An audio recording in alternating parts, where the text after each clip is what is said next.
इस तरह पंजाब ने और पाकिस्तान ने तस्लीम किया है कि तुहाडी इस काविश की वजह तो उन्होंने पूरे पंजाब के हर डिस्ट्रिक्ट विच ऐलान किया है कि असी एक दिन विच फिर दोबारा सारे एहतजाज करांगे।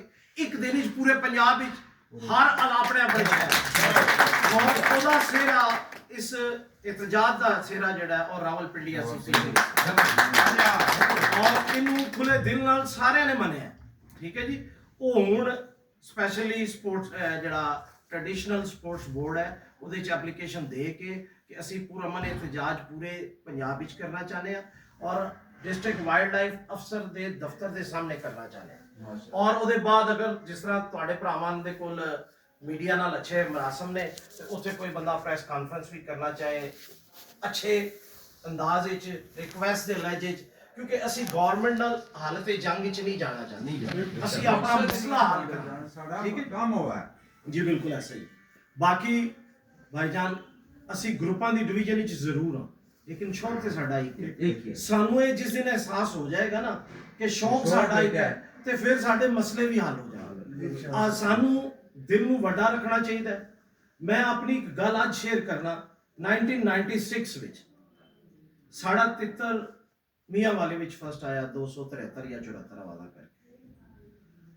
मैं शाह साहब की गल नू वड्डा करने वास्ते गल सुनान लगा कि मैं उस्ताद अमानुल्लाह दा कोई शागिर्द नहीं सा। सही जी। और मैं फर्स्ट प्राइज अपना लैण वास्ते उस उस्ताद अमानुल्लाह नू भेजिया सी। इस वास्ते कि इन्हां सीनियर्स दी वजह नाल शौक हो रहा है, अगे पहुंचे ही इन्हां सीनियर्स दी वजह नाल।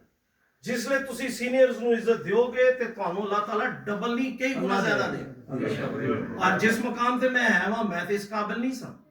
ये शायद अल्लाह नू मेरी वो याद पसंद सी ते अल्लाह ने नहीं इज्जत दी। ठीक है। ते मैं फिर एक बार रिक्वेस्ट करांगा तुहाडे सारे भाइयों ने जिहड़ी एफर्ट की है वो बेमिसाल है। उसदी इस तो पहले कोई मिसाल नहीं है ते अल्लाह करेगा तुहानू देख के अगू बहुत मिसालां हुण बनणगीਆਂ पूरे पंजाब विच। और शौक भी इतफाक सलूक नाल करो।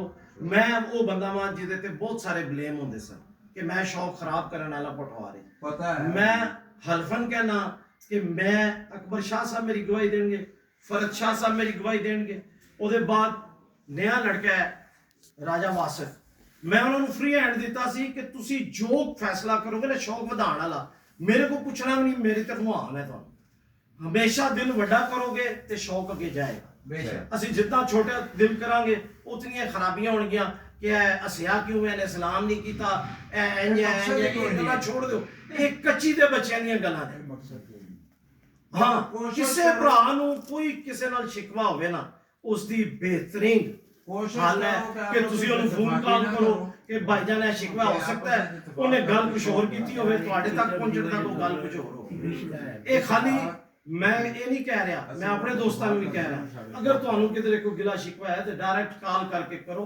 दिल वड्डा रख के खुले दिल नाल पॉजिटिव वाली सोच रख के तुसी गल करोगे तो मामलात खत्म हो जाएंगे। कुछ भरा ऐसे ने मैं समझना कि उन्होंने समझदार बंदियां की जरूरत है। जिसले उन्होंने नाल समझदार बंदा होंदा है तो वो अच्छी गल करते हैं। जिसले वो अपने ताईं इकल्ले सोचते हैं तो उहदे विचों कोई कंप्लीट गल कर नहीं सकते तो उहदे छोटे मोटे मसले आ जाते हैं। असी मैं एक मिसाल देना, मैं एक भाई दी राजा मोहसिन साहब आए गवर्नर मिलने मैनू दावत दी, मैं जनाब उत्थे पहुंचा।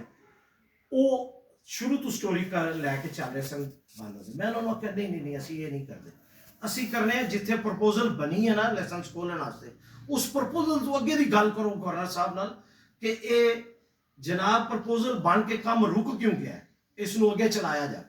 राजा मोहसिन साहब की समझ आ गया और उन्होंने ऐसे तरीके नाल गवर्नर साहब ने कहा और उम्मीद है कि उसदे कुछ अच्छा उन्होंने देखो ना समझ आ गई वो गल दी। इस वास्ते कोई हर ग्रुप जज्बाती लोग होंगे ने, कोई बड़ी गल नहीं। मेरे नाल भी होंगे ने, मैं उन्होंने तरीके नाल कहना आराम नाल बैठ के गल करो। अपनी हर गल सख्त तो सख्त गल जिन्नी मर्जी सख्त गल तुसीं करना चाहते हो अच्छे अल्फाज नाल जरूर करो। अल्फाज का चुनाव अच्छा रखो, ओदी वजह नाल ही खराबी आती है। अल्फाज का चुनाव इज्जत देंदा बंदे नूं और अल्फाज का चुनाव ही तुहानूं पीछे कर देंदा। मैं फिर एक बार तुहाडा सब दा बहुत मशकूर हां, तुसीं मैनूं इज्जत दित्ती है ते मैं तुहाडे वास्ते अल्लाह अगे रिक्वेस्ट करना अल्लाह पाक तुहानूं